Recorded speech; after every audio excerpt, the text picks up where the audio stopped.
An Omaha man comes forward with allegations he was sexually abused as a child, and he's convinced there are other victims. I'm Rob McCartney. And I'm Brandy Peterson. A psychologist says the FBI is interested in the man's claims.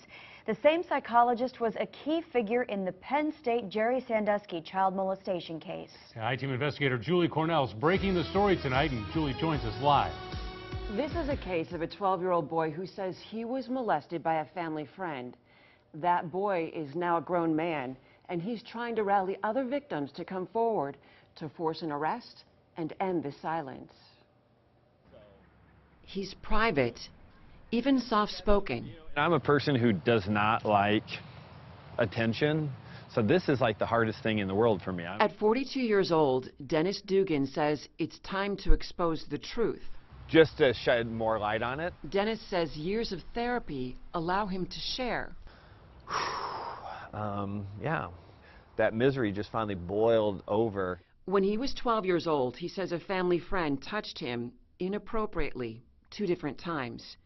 Dennis babysat for the man's children. Yeah, you just get put in awkward situations. He says it started in a hot tub. The man offered massages. I was not in control. And he decided that he wanted to be part of stopping this from happening to other kids.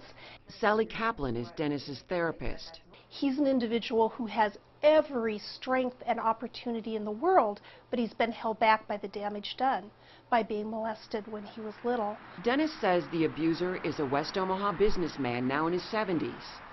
Dennis says the father of 2 took boys golfing, bowling, to restaurants, and on trips to his homes out of state. Even this morning, I was breaking down. He says the man gave kids money, gifts, let them use his car, gave them alcohol. I think he used a lot of friends of his kids. I mean, he was an uncle to almost all of us. And maybe to some people, he was more like a father figure. When Dennis started recently talking about the abuse, he says others opened up to him. Makes me very sick to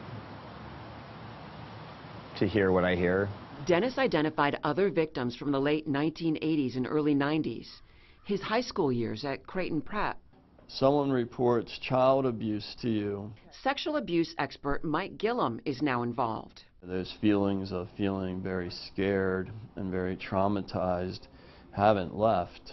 Gillum is the Pennsylvania child psychologist who reported that Penn State football coach Jerry Sandusky was abusing children. We've already been working with the FBI, who's been extremely cooperative. Gillum was the therapist of the key victim in the Sandusky case. A group of people in Omaha hired Gillum to help identify and aid victims here. They don't know how many victims there are, but they created a list of 45 more boys who used to spend a lot of time with the man. Gillum's dealt with serious sexual abuse in his line of work. When it comes to serial pedophiles, usually you're talking a minimum of 100 victims, sometimes more, depending on the age of the perpetrator. Kaplan believes many of the men are keeping secrets. Most victims do not tell, ever. Most victims, if they do tell years later. We're not naming the suspect. Dennis says the man no longer has power over him. I want him to know that it was me.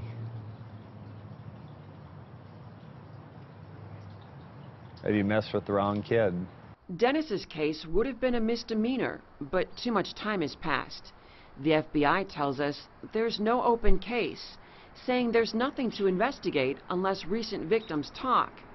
Gillum doesn't know if the man continued to abuse young boys, but he is investigating. Every case I've found, there's a leader, there's somebody who's willing to be the leader. In this case, Dennis is clearly that person. I told him he's a hero. He's a hero. I didn't have enough courage, or I didn't to speak up then, and I just feel like today I do. Again, no one is charged in this case. We're not reporting the name of the alleged abuser. Gillum says he's willing to speak with victims of all ages related to this case.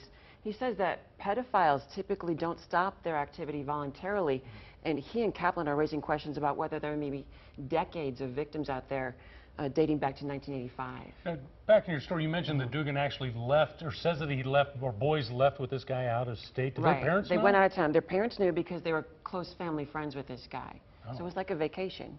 They trusted him. Right. If you or someone you know has information about this case, Mike Gillum is the victim advocate, and you can find information to contact him at ketv.com. Also, you are urged to report abuse to law enforcement. All right, Julie Cornell, thank you.